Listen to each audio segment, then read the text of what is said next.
Filipino Restaurant Month ngayong buwan sa Canada at para sa ika-5 edisyon, tampok ang sangkap na inimport pa mula Pilipinas.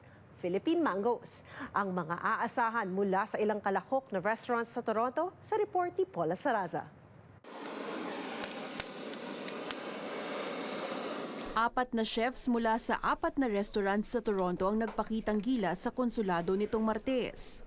Our chicken adobo with mango.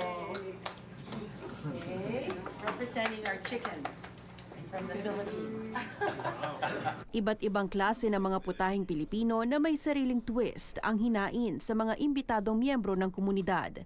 Patikim sa Filipino Restaurant Month ngayong buwan ng Abril. The celebration of the Filipino Restaurant Month in Canada is our way of strengthening the cultural ties of the Philippines here in Canada through the most powerful connector that we have, which is food.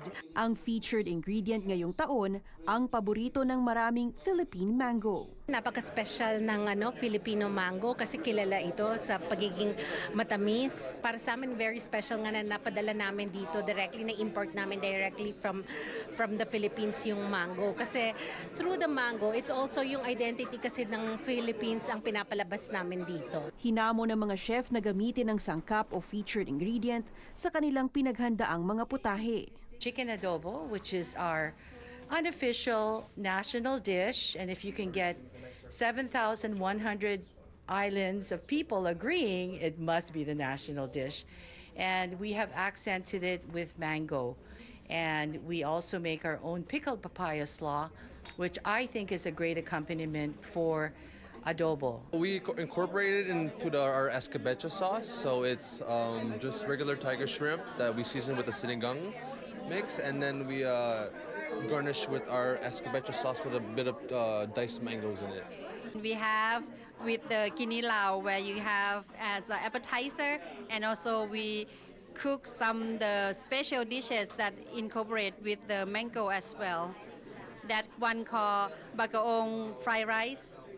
Nakipag-partner sa ilang restaurant sa lugar gaya ng BB's, Casa Manila, Mother Tongue, Mineral at Makilala ang Philippine Consulate of Toronto para salubungin ang ika-5 edisyon ng Filipino Restaurant Month sa Canada.